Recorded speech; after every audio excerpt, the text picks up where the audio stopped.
As a student of adversity, I've been struck over the years by how some people with major challenges seem to draw strength from them. And I've heard the popular wisdom that that has to do with finding meaning. And for a long time, I thought the meaning was out there, some great truth waiting to be found. But over time, I've come to feel that the truth is irrelevant. We call it finding meaning, but we might better call it forging meaning. My last book was about how families manage to deal with various kinds of challenging or unusual offspring. And one of the mothers I interviewed, who had 2 children with multiple severe disabilities, said to me, "People always give us these little sayings like, 'God doesn't give you any more than you can handle.' But children like ours are not preordained as a gift. They're a gift because that's what we have chosen." We make those choices all our lives.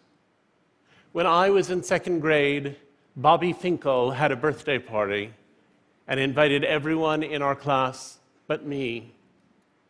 My mother assumed there'd been some sort of error, and she called Mrs. Finkel, who said that Bobby didn't like me and didn't want me at his party. And that day, my mom took me to the zoo and out for a hot fudge sundae. When I was in 7th grade, one of the kids on my school bus nicknamed me Percy as a shorthand for my demeanor. And sometimes he and his cohort would chant that provocation the entire school bus ride, 45 minutes up, 45 minutes back. Percy, Percy, Percy, Percy. When I was in 8th grade, our science teacher told us that all male homosexuals develop fecal incontinence because of the trauma to their anal sphincter. And I graduated high school without ever going to the cafeteria, where I would have sat with the girls and been laughed at for doing so, or sat with the boys and been laughed at for being a boy who should be sitting with the girls. I survived that childhood through a mix of avoidance and endurance. What I didn't know then, and do know now, is that avoidance and endurance can be the entryway to forging meaning. After you've forged meaning, you need to incorporate that meaning into a new identity.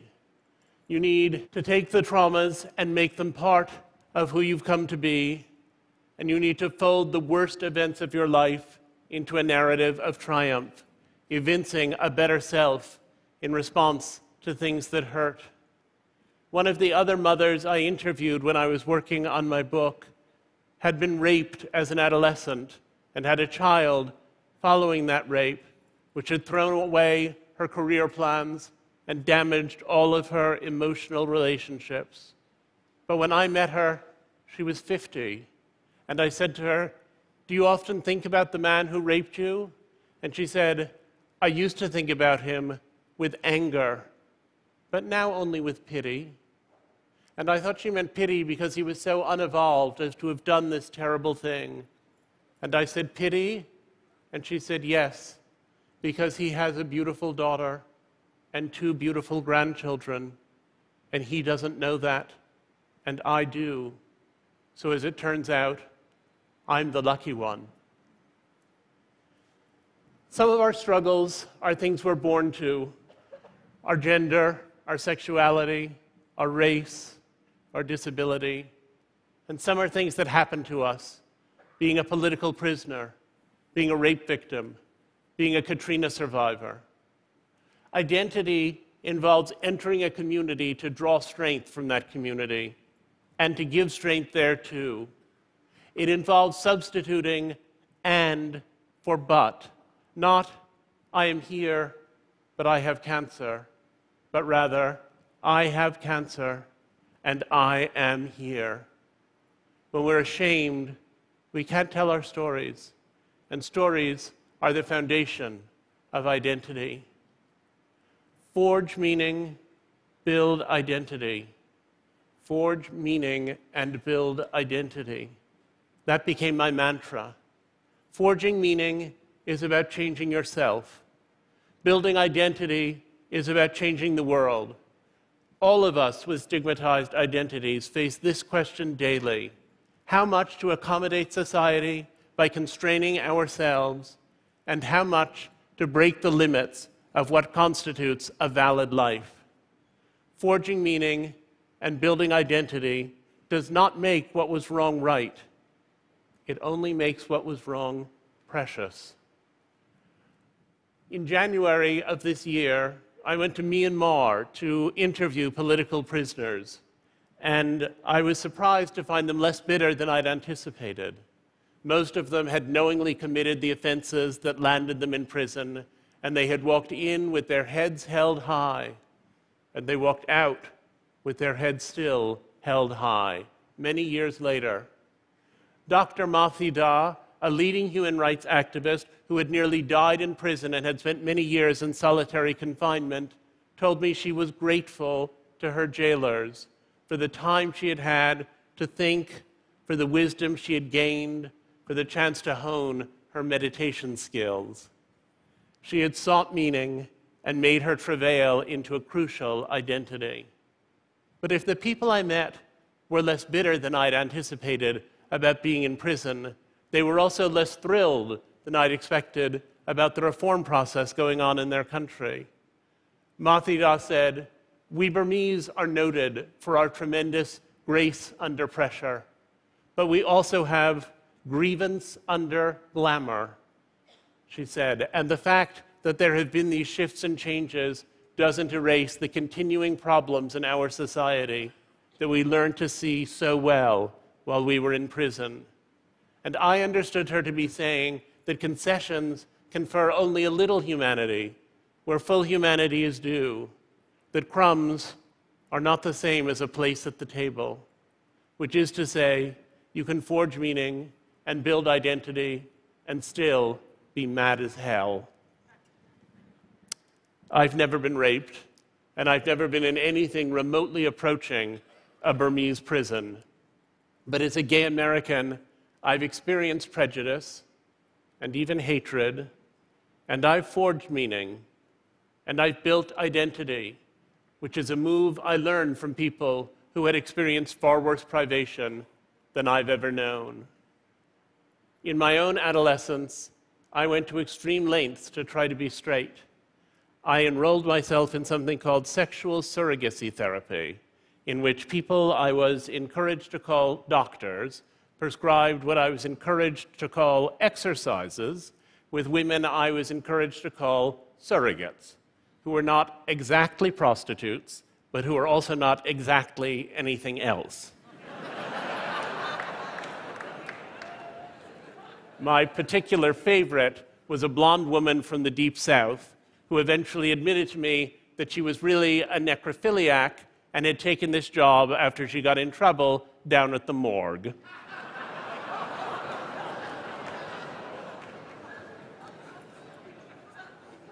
These experiences eventually allowed me to have some happy physical relationships with women, for which I'm grateful. But I was at war with myself, and I dug terrible wounds into my own psyche. We don't seek the painful experiences that hew our identities, but we seek our identities in the wake of painful experiences. We cannot bear a pointless torment, but we can endure great pain if we believe that it's purposeful. Ease makes less of an impression on us than struggle. We could have been ourselves without our delights, but not without the misfortunes that drive our search for meaning. Therefore, I take pleasure in infirmities, St. Paul wrote in 2 Corinthians. For when I am weak, then I am strong. In 1988, I went to Moscow to interview artists of the Soviet underground, and I expected their work to be dissident and political. But the radicalism in their work actually lay in reinserting humanity into a society that was annihilating humanity itself, as in some senses, Russian society is now doing again. One of the artists I met said to me, "We were in training to be not artists, but angels." in 1991, I went back to see the artists I'd been writing about, and I was with them during the putsch that ended the Soviet Union. And they were among the chief organizers of the resistance to that putsch. And on the third day of the putsch, one of them suggested we walk up to Smolenskaya, and we went there, and we ranged ourselves in front of one of the barricades, and a little while later, a column of tanks rolled up. And the soldier on the front tank said, "We have unconditional orders to destroy this barricade. If you get out of the way, we don't need to hurt you. But if you won't move, we'll have no choice but to run you down." And the artist I was with said, "Give us just a minute. Give us just a minute to tell you why we're here." And the soldier folded his arms, and the artist launched into a Jeffersonian panegyric to democracy, such as those of us who live in a Jeffersonian democracy would be hard-pressed to present. And they went on, and the soldier watched, and then he sat there for a full minute after they were finished and looked at us so bedraggled in the rain and said, "What you have said is true, and we must bow to the will of the people. If you'll clear enough space for us to turn around, we'll go back the way we came." And that's what they did. Sometimes forging meaning can give you the vocabulary you need to fight for your ultimate freedom. Russia awakened me to the lemonade notion that oppression breeds the power to oppose it, and I gradually understood that as the cornerstone of identity. It took identity to rescue me from sadness. The gay rights movement posits a world in which my aberrances are a victory. Identity politics always works on two fronts: to give pride to people who have a given condition or characteristic, and to cause the outside world to treat such people more gently and more kindly. Those are two totally separate enterprises, but progress in each sphere reverberates in the other. Identity politics can be narcissistic. People extol a difference only because it's theirs.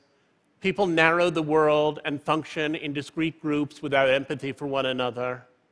But properly understood and wisely practiced, identity politics should expand our idea of what it is to be human. Identity itself should be not a smug label or a gold medal, but a revolution. I would have had an easier life if I were straight, but I would not be me. And I now like being myself better than the idea of being someone else. Someone who, to be honest, I have neither the option of being nor the ability fully to imagine. But if you banish the dragons, you banish the heroes. And we become attached to the heroic strain in our own lives. I've sometimes wondered whether I could have ceased to hate that part of myself without gay pride's technicolor fiesta, of which this speech is one manifestation. I used to think I would know myself to be mature when I could simply be gay without emphasis. But the self-loathing of that period left a void, and celebration needs to fill and overflow it. And even if I repay my private debt of melancholy, there's still an outer world of homophobia that it will take decades to address. Someday, being gay will be a simple fact, free of party hats and blame, but not yet. A friend of mine, who thought gay pride was getting very carried away with itself, once suggested that we organize Gay Humility Week.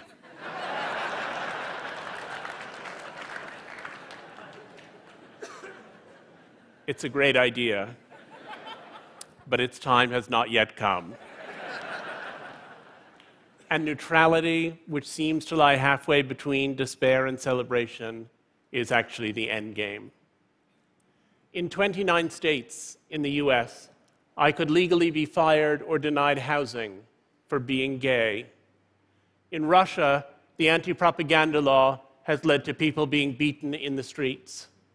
27 African countries have passed laws against sodomy, and in Nigeria, gay people can legally be stoned to death, and lynchings have become common. In Saudi Arabia recently, 2 men who had been caught in carnal acts were sentenced to 7,000 lashes each. and are now permanently disabled as a result. So who can forge meaning and build identity? Gay rights are not primarily marriage rights, and for the millions who live in unaccepting places with no resources, dignity remains elusive. I'm lucky to have forged meaning and built identity, but that's still a rare privilege, and gay people deserve more collectively than the crumbs of justice. And yet, every step forward is so sweet. In 2007, 6 years after we met, my partner and I decided to get married. Meeting John had been the discovery of great happiness and also the elimination of great unhappiness. And sometimes I was so occupied with the disappearance of all that pain that I forgot about the joy, which was at first the less remarkable part of it to me. Marrying was a way to declare our love as more a presence than an absence. Marriage soon led us to children, and that meant new meanings and new identities, ours and theirs. I want my children to be happy, and I love them most achingly when they are sad. As a gay father, I can teach them to own what is wrong in their lives. But I believe that if I succeed in sheltering them from adversity, I will have failed as a parent. A Buddhist scholar I know once explained to me that Westerners mistakenly think that nirvana is what arrives when all your woe is behind you and you have only bliss to look forward to. But he said that would not be nirvana, because your bliss in the present would always be shadowed by the joy from the past. Nirvana, he said, is what you arrive at when you have only bliss to look forward to and find in what looked like sorrows the seedlings of your joy. And I sometimes wonder whether I could have found such fulfillment in marriage and children if they'd come more readily, if I'd been straight in my youth or were young now, in either of which cases this might be easier. Perhaps I could. Perhaps all the complex imagining I've done could have been applied to other topics. But if seeking meaning matters more than finding meaning, the question is not whether I'd be happier for having been bullied, but whether assigning meaning to those experiences has made me a better father. I tend to find the ecstasy hidden in ordinary joys because I did not expect those joys to be ordinary to me. I know many heterosexuals who have equally happy marriages and families, but gay marriage is so breathtakingly fresh, and gay families so exhilaratingly new, and I found meaning in that surprise. In October, it was my 50th birthday, and my family organized a party for me. And in the middle of it, my son said to my husband that he wanted to make a speech.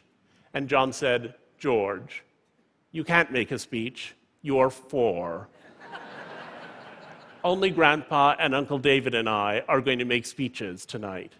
But George insisted and insisted, and finally John took him up to the microphone, and George said very loudly, "Ladies and gentlemen, may I have your attention, please?" And everyone turned around, startled.